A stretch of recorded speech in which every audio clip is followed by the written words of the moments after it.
चलिए आज आपको बीकाजी का नाश्ता करवाते हैं। बीकाजी इंडिया के स्नैक्स मार्केट में एक प्रोमिनेंट ब्रांड है। अगर आप असम, बिहार या फिर राजस्थान से हो तो आपने इस ब्रांड के बारे में सुना ही होगा, क्योंकि इन 3 राज्यों में इस ब्रांड की बहुत अच्छी पकड़ है। और आज हम इस ब्रांड की इसलिए बात करें क्योंकि ये कंपनी लेकर आई है अपना आईपीओ। इस आईपीओ में उन्होंने अपनी प्राइस रखी है 285 से लेकर 300 रुपीज़, और 3 तारीख से 7 तारीख के बीच आईपीओ खुला रहेगा। अब इस आईपीओ की खास बात यह है कि इन्होंने अपने जो प्राइवेट इन्वेस्टर्स हैं, जिन्होंने आईपीओ से पहले इस कंपनी में इन्वेस्ट किया था, उन्हें बहुत अच्छे रिटर्न्स दिए हैं। और कंपनी पिछले कुछ सालों से बहुत अच्छा प्रॉफिट कमा रही है, लगातार कई सालों से, जो कि बहुत रेयर चीज़ हो गई है आज के इस मार्केट में। तो बड़ा इंटरेस्टिंग रहेगा इस आईपीओ को समझना और ये देखना कि क्या इस आईपीओ में इन्वेस्ट करना सेंस बनाता है।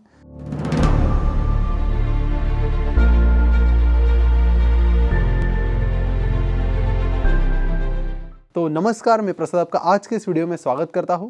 और आज हम बात करने वाले हैं बीकाजी का आईपीओ के बारे में और उसका कंप्लीट डिटेल एनालिसिस, पूरी उनकी कुंडली निकाल के आज हम करने वाले हैं। आज के इस वीडियो के प्रायोजक हैं एम स्टॉक, जिनके बारे में हम वीडियो में आगे बात करेंगे। शुरुआत करते हैं बीकाजी की हिस्ट्री से, जो बहुत इंटरेस्टिंग है। आपको बता दूं कि बीकाजी के जो सबसे बड़े कंपटीटर है आज इस फील्ड में, वो है हल्दीराम, और उनकी हिस्ट्री भी उन्हीं से शुरू होती है।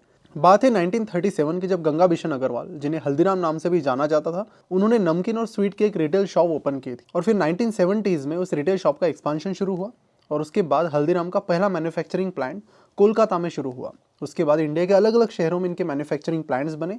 लेकिन जैसे जैसे जनरेशन्स आगे बढ़ने लगी, वैसे वैसे हल्दीराम का डिवीजन होने लगा। हल्दीराम जी के 3 बेटे थे और फिर उन तीनों के भी जो आगे की जनरेशन्स बढ़ने लगी, वैसे वैसे हल्दीराम का डिवीजन तेजी से होने लगा। अब ये जो डिसीजन थी, ये उस समय बंटवारे के लिए तो ठीक थी, लेकिन इससे हल्दीराम की ग्रोथ पर इम्पैक्ट तो जरूर होने वाला था। और इस चीज को शिवरतन अग्रवाल, जो कि हल्दीराम जी के सबसे बड़े बेटे थे, उन्होंने पहले ही भाप लिया था। तो शिवरतन अग्रवाल ये समझ गए थे कि आगे चल के हल्दीराम के और भी डिवीजन होंगे और इस चीज से हल्दीराम की ग्रोथ कहीं ना कहीं स्लो हो सकती है। तो उन्होंने 1986 में हल्दीराम से अलग होकर अपना खुद का ब्रांड बनाने का सोचा, और ऐसा ब्रांड जिसे लोकेशन से कोई रेस्ट्रिक्शन ना हो। और इसलिए उन्होंने 1986 में शिवदी फूड्स प्रोडक्ट्स नाम का एक को पार्टनरशिप फर्म शुरू किया। और फिर 1993 में उन्होंने बीकाजी नाम से अपने ब्रांड की शुरुआत की। बीकाजी का नाम श्री बीकाराव जी से रखा गया था, जो कि बीकानेर किंगडम के फाउंडर थे। अब हिस्ट्री के बाद बीकाजी के बिजनेस को समझते हैं और उसके बाद हम कंपनी के फाइनेंशियल्स और वैल्यूएशन को समझेंगे। कंपनी के बिजनेस की बात करें तो 250 से ज्यादा इनके प्रोडक्ट्स हैं। प्रोडक्ट को समझने का एक अच्छा तरीका यह भी है कि 2-4 प्रोडक्ट आप बीकाजी के खरीद कर देखिए, टेस्ट करके देखिए, आपको भी आइडिया आ जाएगा कि किस क्वालिटी का ये प्रोडक्ट बनाते हैं। इनकी सोया स्टिक्स मैंने खाई थी और मुझे बहुत पसंद भी आई थी। लेकिन अगर हम इनके उन प्रोडक्ट्स को देखते हैं जहाँ से इनका सबसे ज़्यादा रेवेन्यू आता है, तो वो है भुजिया, उसके बाद नमकीन और उसके बाद स्वीट्स। इन तीनों प्रोडक्ट से इनका 83% रेवेन्यू आता है। अब ये जो बीकाजी है, ये पैकेज फूड इंडस्ट्री में आती है, जो कि एफएमसीजी का सब सेक्टर है। अगर हम इस इंडस्ट्री की बात करते हैं तो इसमें विनर वही होता है जिसके पास अच्छा मैन्युफैक्चरिंग है और अच्छा डिस्ट्रीब्यूशन है। मैन्युफैक्चरिंग की बात करें तो बीकाजी के 6 मैन्युफैक्चरिंग प्लांट्स है। 4 बीकानेर में है, एक बेंगलोर में है और एक गुवाहाटी में। इसके साथ ये कॉन्ट्रैक्ट मैन्युफैक्चरिंग भी करवाते हैं बाकी लोगों से आउटसोर्स करवा के। अगर हम डिस्ट्रीब्यूशन की बात करें तो आज भी जो मेजॉरिटी सेल है वो रिटेल आउटलेट से चलता है, होलसेलर से चलता है। बीकाजी अपने अराउंड 86% बिजनेस के लिए अपने होलसेलर्स और डिस्ट्रीब्यूटर्स पर डिपेंड करती है। 2020 में इनके 5 डेपो थे, 43 सुपर स्टॉकिस्ट थे, 483 डायरेक्ट और 1644 इनडायरेक्ट डिस्ट्रीब्यूटर्स थे। अगर हम इस डिस्ट्रीब्यूशन चैनल की बात करें तो वो पिछले 2-3 सालों में 20.53% से बढ़ा है। लेकिन सिर्फ बीकाजी इस पर ही डिपेंड नहीं रहना चाहता, इसलिए उन्होंने अपनी खुद की रिटेल चेन भी बनाना शुरू कर दिया है। 27 लोकेशंस पर बीकाजी ने अपनी खुद की रिटेल चेन या सुपरमार्केट शुरू कर दिए हैं और यहाँ से बीकाजी का 6 to 7% बिजनेस आता है। और ये लोकेशंस भी पिछले कुछ सालों में 22% से बढ़ रही है। बीकाजी का एक्सपोर्ट देखें तो उसमें भी पिछले 1 साल में 34% की ग्रोथ आई है। लेकिन अगर हम टोटल रेवेन्यू की बात करें तो उसका सिर्फ 5% पैसा एक्सपोर्ट से आता है, यानी यहाँ पर भी अच्छी अपॉर्चुनिटी है। अगर डिजिटल सेल्स की बात करें तो वो फिलहाल उनका 1% ही है ई कॉमर्स साइट से। डिजिटल सेल्स में अपॉर्चुनिटी फिलहाल बहुत ज़्यादा है। अगर वहाँ पर कंपनी अच्छा परफॉर्म करती है तो यहाँ पर आपको और भी अच्छी ग्रोथ देखने मिल सकती है। लेकिन अगर हम इस कंपनी के एक पॉइंट की बात करें, जो आप कहे तो नेगेटिव पॉइंट भी हो सकता है या फिर पॉजिटिव भी हो सकता है, वो है कंपनी की प्रेजेंस। असम, बिहार और राजस्थान, इन 3 स्टेट से ही कंपनी का करीब 73% रेवेन्यू आता है। तो डिपेंडेंसी 3 स्टेट्स पे बहुत ज़्यादा है। और अगर इन 3 स्टेट्स में कोई बड़ा कंपटीटर आ जाता है तो वहाँ पर प्रॉब्लम हो सकती है। ये हो गया नेगेटिव फैक्टर। लेकिन पॉजिटिव फैक्टर की बात करें तो और भी कई सारे स्टेट्स हैं जो अनएक्सप्लोर्ड है, जहाँ पर ज़्यादा प्रेजेंस नहीं है। वहाँ पर कंपनी और एक्सपांड करती है और बिजनेस बढ़ाती है, तो यहाँ पर ग्रोथ अपॉर्चुनिटी तो बहुत बहुत ज़्यादा है। तो इस चीज़ को तो मैं पॉजिटिव ही कहूँगा, क्योंकि उनकी प्रोडक्ट क्वालिटी बहुत अच्छी लगी है मुझे। तो एक्सपांशन के लिए तो बहुत ज़्यादा स्कोप है। अगर हम रेवेन्यू की बात करें तो 2019 में 901 करोड़ था, जो कि फाइनेंशियल 2022 तक ये चला गया 1621 करोड़ पर। इनका जो नेट प्रॉफिट था उसमें भी अच्छी खासी ग्रोथ है। पिछले 1 साल में बस थोड़ी गिरावट है, बट ओवरऑल पिछले 3 साल में कंपेयर करें तो अच्छी खासी ग्रोथ यहाँ पर दिखाई दे रही है। अगर आप बिकाजी और उसके जैसे आने वाले आईपीओज में इन्वेस्ट करना चाहते हैं तो एम स्टॉक के जरिए आप उनमें आसानी से इन्वेस्ट कर सकते हैं। एम स्टॉक मिराई एसेट का एक ग्लोबल टेक्नोलॉजी लेड प्लेटफॉर्म है, जिसकी खासियत ये है कि यहाँ पर आपको डायनामिक प्राइसिंग मॉडल मिलता है और बहुत ही एडवांस फीचर्स मिलते हैं। यहाँ पर आपको मिलता है स्ट्रिक्ट जीरो कॉस्ट ब्रोकरेज, और ये नो कमीशन मॉडल पर चलते हैं जहां पर कोई भी हिडन चार्जेस नहीं लगते। इसके अलावा इनका जो यूआई यूएक्स है वो बहुत स्मूथ है, तो नए इन्वेस्टर बड़े आसानी से यहाँ पर इन्वेस्ट कर सकते हैं, उन्हें कोई भी प्रॉब्लम को फेस नहीं करना पड़ता। और यहाँ पर कई सारे अलग अलग यूनिक फीचर्स आपको मिलते हैं, जैसे कि super fast one click order approach,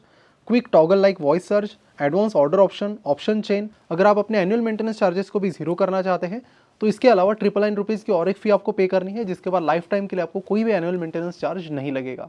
आपको जो आपकी ट्रेडिंग है, वो चाहे इंट्राडे में हो, इन्वेस्टमेंट हो, डिलीवरी में, फ्यूचर ऑप्शन में ट्रेडिंग हो, या फिर आईपीओ करेंसी और ईटीएफ में हो, ये सारा लाइफ टाइम के लिए फ्री मिल जाता है। और अगर आप एनुअल मेंटेनेंस चार्ज के लिए 999 रुपीज़ नहीं पे करना चाहते तो आपको क्वार्टरली 120 रुपीज़ का एनुअल मेंटेनेंस चार्ज लगेगा। तो इनका ये बहुत ही सिंपल प्लान है with no hidden charges, no terms and conditions. तो अगर आप अपनी इन्वेस्टमेंट जर्नी शुरू करने जा रहे हैं तो एमस्टॉक को जरूर चेकआउट कीजिए, लिंक नीचे डिस्क्रिप्शन और कमेंट बॉक्स में दी गई है। पिछले 3 सालों में इनका रेवेन्यू लगभग 80% से तो प्रॉफिट 52% से बढ़ा है। तो अगर हम रेवेन्यू और प्रॉफिट की बात करें तो दोनों भी एक अच्छी खासी डबल डिजिट ग्रोथ के साथ बढ़ रहे हैं। और एक खास बात इनकी है कि इनका डेट बहुत कम है, तो आपको ज़्यादा उसका टेंशन लेने की ज़रूरत नहीं है। और अगर आपको टेंशन लेना ही है तो आप ले लीजिए कंपटीशन से, जो कि यहाँ पर बहुत ज़्यादा टफ है। अगर हम इस पूरी इंडस्ट्री की बात करते हैं तो 3,61,000 करोड़ की इंडस्ट्री है, बहुत बड़ी इंडस्ट्री है और बहुत तेज़ी से बढ़ भी रही है। और अगर हम पैकेज फूड सेगमेंट देखें तो सबसे बड़ा प्लेयर इसमें डेयरी है, मिल्क प्रोडक्ट्स, और उसके बाद आता है स्नैक्स एंड स्वीट्स, जहाँ पर बिकाजी काम करती है। अब इसमें भी कई सारे सेगमेंट्स हैं, जैसे कि अगर हम एथनिक स्नैक्स की बात करें, जैसे कि भुजिया हो गया, बाकी नमकीन हो गया, तो उसमें नंबर 1 प्लेयर है हल्दीराम, जिनके पास 36.6% का मार्केट शेयर है। उनके बाद आता है बालाजी, जिनके वेफर्स आपने खाए होंगे, और तीसरा है बिकाजी। उसके लिए अगर हम स्वीट्स मार्केट की बात करें तो उसमें लीड करता है हल्दीराम, सेकंड रैंक पर आता है बिकानो विथ 9% शेयर, और उसके बाद आता है बिकाजी 6% शेयर के साथ। तो अगर हम इनकी रैंक की बात करें तो दूसरे तीसरे पायदान पर ये है अलग अलग सब सेगमेंट्स में, लेकिन मार्केट शेयर फिलहाल कई सारी जगह पर सिंगल डिजिट ही है, उसे डबल डिजिट करते हैं तो ही आप इस स्टॉक में पैसा बना पाएंगे। इन सारी चीज़ों में एक और अपॉर्चुनिटी ये है कि यहाँ पर अनऑर्गेनाइज मार्केट बहुत बड़ा है। मैं स्वीट मार्केट की बात करता हूँ तो उसमें 90% का अनऑर्गेनाइज मार्केट है, छोटा सा ही मार्केट ऑर्गेनाइज प्लेयर के लिए बचा है और उसमें ही सब लोग फाइट कर रहे हैं। और अगर ये लोग और ज़्यादा फाइट करते हैं और अच्छा खासा अनऑर्गेनाइज को ऑर्गेनाइज में कन्वर्ट करते हैं तो बहुत बड़ी अपॉर्चुनिटी निकल कर आ सकती है। तो अगर ओवरऑल इंडस्ट्री की बात करें तो मैं तो बहुत बुलिश हूँ, क्योंकि मुझे तो लगता है कि ऑर्गेनाइज आगे बढ़ भी सकता है। और प्रोडक्ट क्वालिटी की बात करें तो मुझे वो भी अच्छी लगी है। सबसे बड़ा कंसर्न मुझे ये लगा है अपार्ट फ्रॉम कंपटीशन, वो ये है कि कंपनी का वैल्यूएशन।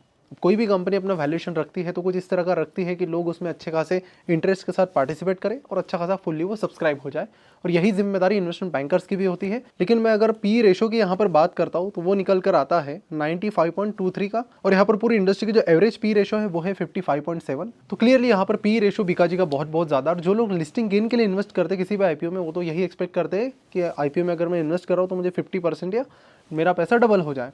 लेकिन यहाँ पर मुझे चांसेस उसके थोड़े कम लग रहे हैं, बिकॉज वैल्यूएशन ऑलरेडी बहुत हाई रखा गया है। तो ऐसे में अगर आप इस कंपनी पर बुलिश हो और इन्वेस्ट भी करना चाहते हो तो यू कैन फिगर आउट कि जब स्टॉक लिस्ट हो जाएगा तो उसके बाद जब डिस्काउंट्स मिलते हैं, जैसे नायका का आईपीओ आया था, बाकी कई सारी कंपनीज के आईपीओ आए थे, अब आप उनकी शेयर प्राइस देखोगे तो आईपीओ प्राइस से काफ़ी कम पर ट्रेड हो रहे हैं, और ऐसा लगभग हर एक स्टॉक के साथ होता ही है। तो उस टाइम तक आप वेट करके उस अपॉर्चुनिटी को ग्रैब कर सकते हैं, ये एक ऑप्शन है। लेकिन इस वैल्यूएशन पे मुझे तो ये स्टॉक ज़रूर महंगा लगता है। लेकिन हाँ, ग्रोथ अपॉर्चुनिटीज़ मुझे स्टॉक में बहुत अच्छी लग रही है, तो इसे ज़रूर आपको ट्रैक करते रहना चाहिए और इसके बिजनेस ग्रोथ पर आपको ज़रूर क्वार्टर ऑन क्वार्टर ध्यान रखना चाहिए। और साथ ही जाते जाते मुझे ये भी बताइए कि आपकी क्या राय है, आप इन्वेस्ट करने वाले नहीं करने वाले, 1-2 रीज़न आप भी बताइए कि क्यों आप करने वाले हैं या नहीं करने वाले हैं।